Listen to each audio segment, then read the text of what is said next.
آج ہم بات کریں گے اسلامی قانون وراثت کے عام قواعد و قوانین۔ مسلمانوں کے قانون وراثت کی روح سے ہر وہ جائیداد جو وفات کے بعد متوفی کی ملکیت میں جائز طور پر ہو اس کے ورثاء کے حق میں قابل وراثت ہے۔ اس ضمن میں منقولہ، غیر منقولہ، مکسوبہ اور موروثی میں کسی قسم کا فرق روا نہیں رکھا جاتا۔ ایک مسلمان اپنی وفات تک اپنی زندگی بھر تمام تر جائیداد کا کلیتاً مالک ہوتا ہے۔ اس کی زندگی میں اس کی جائیداد میں وراثت کا حق تسلیم نہیں کیا جاتا، بلکہ ورثاء کو جائیداد میں حق موروث یعنی متوفی کی وفات کے بعد حاصل ہوتا ہے، اور امکانی وارث بشرط زندگی مورث کی وفات کے بعد وارث ہونے والا ہے، یعنی مورث کی وفات سے قبل کوئی حق وراثت نہیں رکھتے۔ یہی اصول اہل تشیع میں ہے اور یہی اصول سنی اسکول آف تھاٹ میں ہے۔ ورثاء کا حق وراثت شرعی و قانونی ہے، یہ کسی بھی طرح اس کو محروم نہیں کیا جا سکتا، لیکن اسلامک لاء کے تحت بعض صورتوں میں وراثت سے محرومی کے اسباب بھی ہوتے ہیں۔ ان میں کوئی ایک یا زائد اگر اس میں امر مانے ہو تو وراثت سے حق سے محروم ہو جاتا ہے۔ سب سے پہلا اختلاف مذہب۔ مسلمان متوفی کوئی وارث ابتدا میں کافر ہو یا ابتداً مسلمان ہو لیکن بعد میں کافر ہو گیا ہو، دونوں صورتوں میں متوفی کی ترکہ سے حق وارث پانے کا مستحق نہیں ہے، بلکہ ایسا شخص اسلامی لاء کے تحت اسلامی قوانین کے روح سے حق وراثت سے محروم ہو جائے گا۔ دوسری صورت ہے قتل۔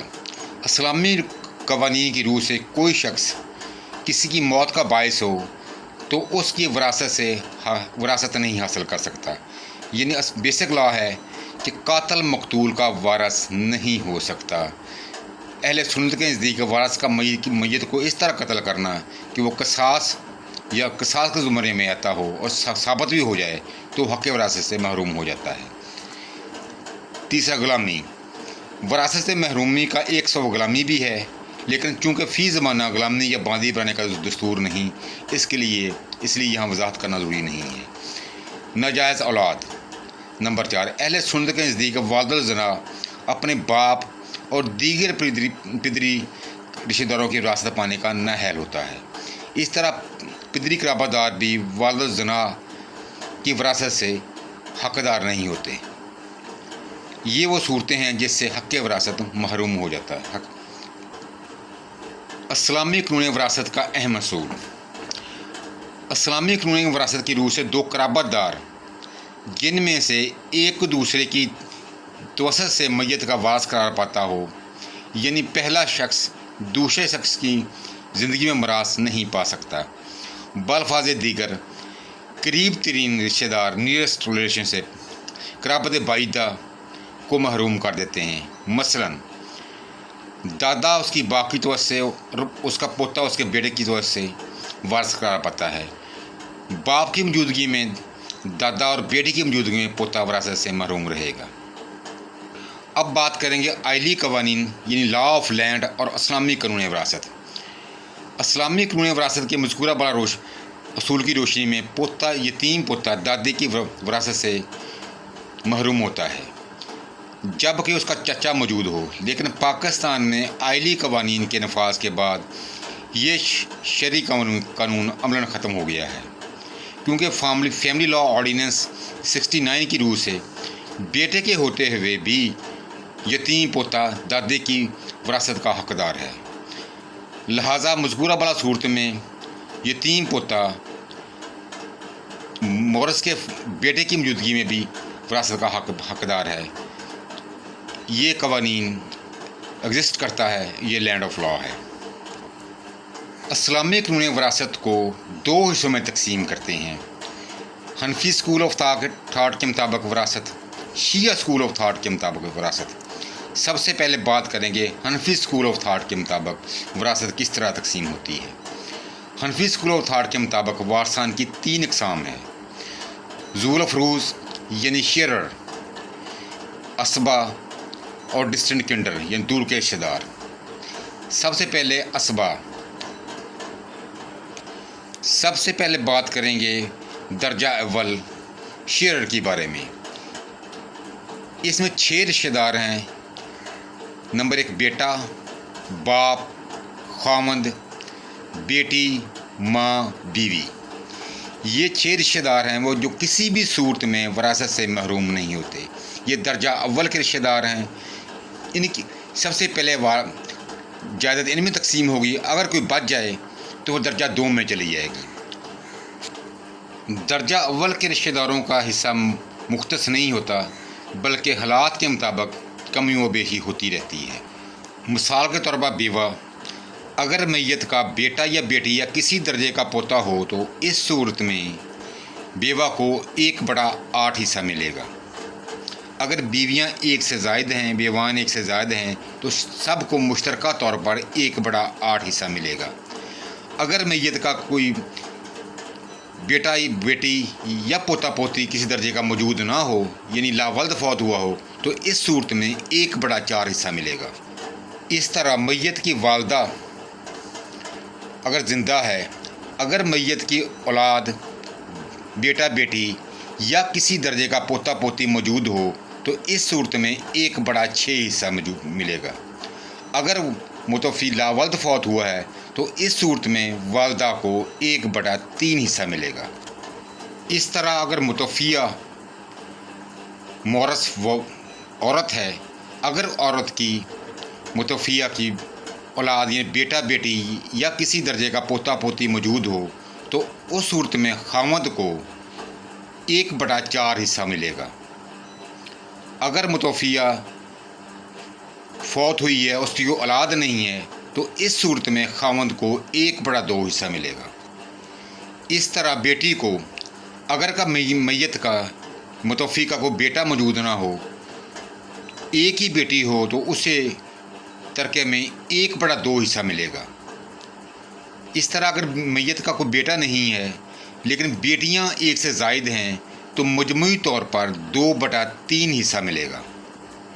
اگر میت کا بیٹا موجود ہے تو بیٹی اس کے ساتھ اسبہ ہو جائے گی۔ اس صورت میں بیٹی کو 1 حصہ اور بیٹے کو 2 حصے ملیں گے۔ اب بات کریں گے درجہ دوم کے رشتہ دار، اسبات۔ اس کی تفصیل شرعی اور قانونی تو بہت لمبی ہے، لیکن مختصراً اس کو بیان کیے دیتے ہیں۔ اس کے 3 صورتیں ہیں۔ نمبر 1 اجداد، یعنی دادا دادی اس سے اوپر تک۔ نمبر 2 بھائی اور بہنیں اور اس کی اولاد نیچے تک۔ نمبر 3 متوفی کے بیٹے کی اولاد یعنی پوتے پوتی، لیکن لا آف لینڈ کے مطابق، مسلم فیملی لا آرڈیننس 69 کے مطابق اب پوتا اور پوتی بھی اسی طرح وراثت میں حصے دار ہیں جس طرح بیٹا اور بیٹی، یعنی درجہ سوم میں اب پوتے اور پوتی کو نکال دیا ہے۔ اب پوتے اور پوتیاں بھی درجہ اول کے رشتہ دار ہی شمار ہوں گے۔ اب بات کریں گے درجہ سوم کے رشتہ دار، ڈسٹنٹ کنڈرز۔ ان میں چاچے چاچیاں، خالائیں، پھوپھیاں اور اس کی اولاد نیچے تک۔ اسلامی قوانین کے مطابق یہ 3 درجے کے رشتہ دار ہیں۔ درجہ اول کی موجودگی میں درجہ دوم کے رشتہ دار محروم رہیں گے۔ درجہ دوم کی موجودگی میں درجہ سوم کے رشتہ دار محروم ہو جائیں گے۔ درجہ دوم کو اس صورت میں حصہ ملے گا جب درجہ اول میں کوئی رشتہ دار اس نسبت کرنا ہو۔ مثال کے طور پر ایک متوفی مورث فوت ہوا ہے، اس کا ایک بیٹا، ایک بیٹی، بیوہ اور باپ موجود ہے، تو اس صورت میں بیوہ کو 1/8 حصہ، باپ کو 1/6 حصہ، بیٹی بیٹے کے اسبہ ہوگی، یعنی بیٹی کو 1 حصہ اور بیٹے کو 2 حصے ملیں گے اور باقی تمام رشتہ دار محروم ہو جائیں گے۔ اس طرح فرض کریں ایک متوفی کا ایک بیٹا ہے، ایک بیوی ہے، ایک اس کا باپ ہے اور دادا ہے، تو اس صورت میں بیوہ کو یعنی اس کی بیوی کو 1/8 حصہ، باپ کو 1/6 حصہ، اب دادا باپ کی وجہ سے محروم ہو جائے گا اور باقی جائیداد بیٹے کو مل جائے گی۔ اب فرض کر لیں میت کے وارثان میں اس کا باپ، دادا، ماں، 2 لڑکیاں اور پوتی موجود ہے تو اس صورت میں باپ کا حصہ بنے گا 1/6، ماں کا حصہ بنے گا 1/6، دادا باپ کی وجہ سے محروم ہو جائے گا، نانی اگر اس کی ہے تو ماں کی وجہ سے محروم ہو جائے گی، اور 2 لڑکیوں کا حصہ بنے گا 2/3۔ اب فرض کر لیں میت کے ورثان میں ماں، 2 بہنیں اور 1 باپ ہے۔ ماں کا حصہ بنے گا 1/6، باپ کا حصہ بنے گا 5/6، یعنی تمام تر کا بہنیں باپ کی وجہ سے محروم ہو جائیں گی۔ اب بات کریں گے شیعوں کا قانون وراثت، یعنی شیعہ اسکول آف تھاٹ کے مطابق وراثت کس طرح تقسیم ہوگی۔ شیعہ اسکول آف تھاٹ کے مطابق وارثوں کی 3 اقسام ہیں۔ نمبر 1 درجہ اول کے رشتہ دار، والدین، اولاد اور اولاد کی اولاد نیچے تک۔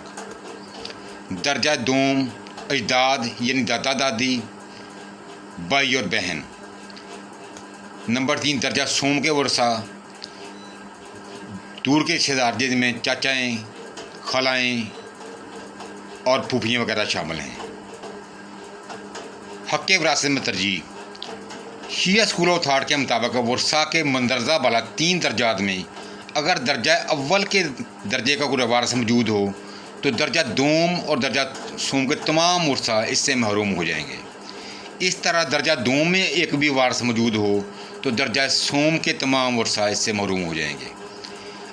مگر ایک ہی درجے کے دونوں اقسام کے وارث ایک ساتھ موجود ہوں تو ایک ساتھ ان کے ساتھ وراثت تقسیم ہوگی، جو کہ جس طرح بیان کیا جا چکا ہے، یعنی کہ بیٹی کو وہی طریقہ کار وہی ہے کہ بیٹی کو 1 حصہ، بیٹے کو 2 حصہ، والدہ کو 1/8 حصہ، شوہر کو 1/4 حصہ۔ لیکن فرق یہ ہے کہ شیعہ اسکول آف تھاٹ کے مطابق اگر ایک بھی وارث زندہ ہے درجہ اول میں تو درجہ دوم اور درجہ سوم کے تمام ورثہ اس سے محروم ہو جائیں گے۔ اب اس میں فرق کیا ہے؟ فرض کر لیں ایک متوفی فوت ہوا ہے، اس کی 1 بیٹی، 1 اس کی بیوی یعنی بیوہ اور 1 بھائی موجود ہے۔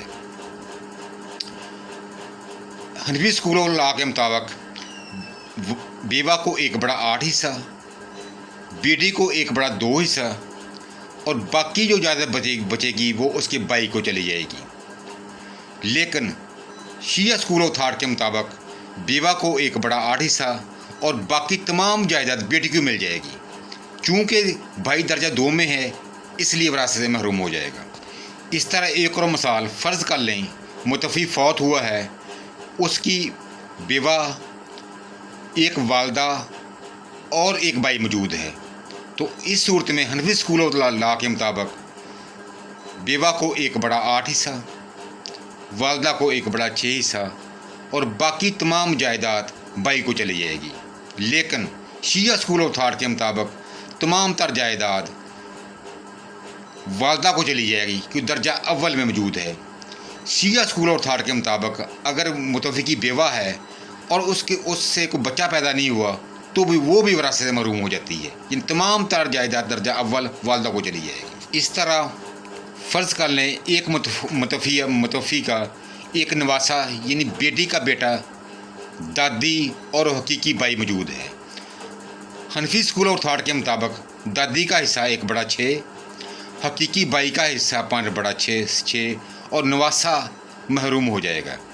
لیکن اہل تشیع یا شیعہ اسکول آف تھاٹ کے مطابق نواسہ چونکہ درجہ اول میں ہے وہ تمام تر جائیداد کا مالک ہوگا اور بھائی، حقیقی بھائی اور دادی محروم ہو جائیں گے۔